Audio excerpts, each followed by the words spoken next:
3. Assalamualaikum warahmatullahi wabarakatuh. Halo, selamat pagi. Selamat pagi. Pagi, mantap. Kami mendapat tugas untuk mengulas ulang apa yang sudah dipelajari dari semester 1 hingga SAS. Sebelum lanjut, izinkan kami untuk memperkenalkan diri terlebih dahulu. Perkenalkan, saya Cahaya Fridewi.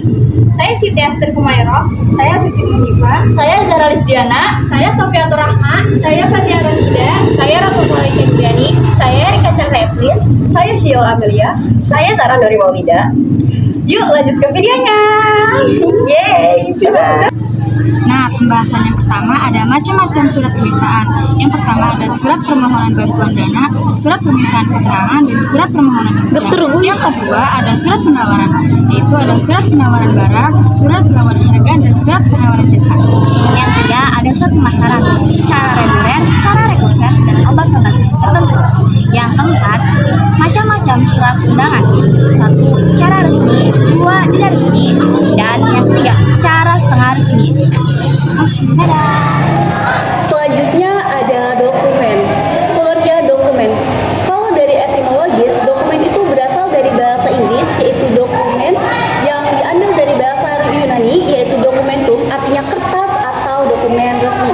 Sedangkan kalau menurut Kamus Besar Bahasa Indonesia, dokumen adalah surat tertulis atau surat tercetak yang digunakan untuk bukti keterangan.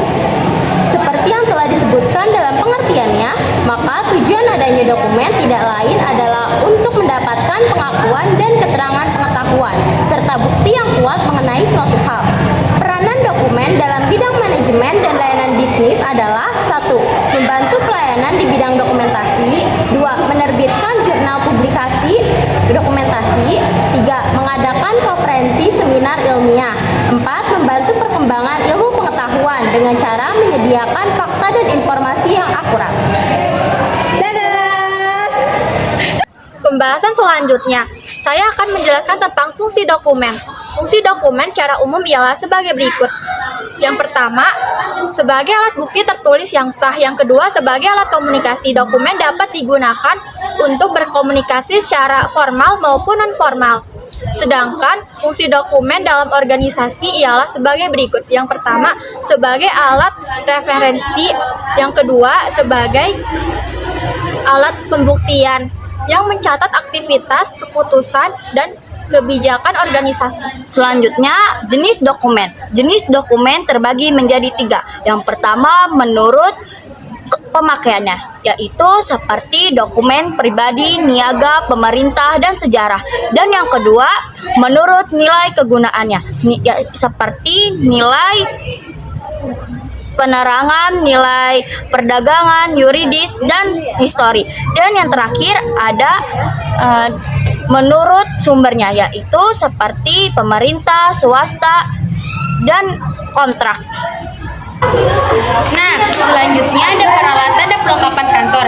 Yang pertama ada peralatan. Peralatan terdiri dari 1. Komputer dan laptop. Komputer dan laptop memiliki fungsi yang sama, yaitu untuk memproses data dan membuat dokumen atau surat. Yang kedua ada mesin fotokopi. Mesin fotokopi mempunyai fungsi untuk mencetak gambar dari sebuah laptop atau komputer. Yang ketiga ada proyektor. Proyektor memiliki fungsi untuk menampilkan gambar atau video dari sumber laptop atau komputer, dan bisa juga untuk presentasi bisnis atau edukasi. Perlengkapan kantor. 1. Kertas HPS, kertas kosong yang digunakan di lingkungan perkantoran untuk kegiatan koresponden. 2. Kertas folio bergaris untuk mencatat surat masuk dan keluarnya. 3. Formulir berisi pola atau keterangan yang nantinya akan diisi sesuai dengan data.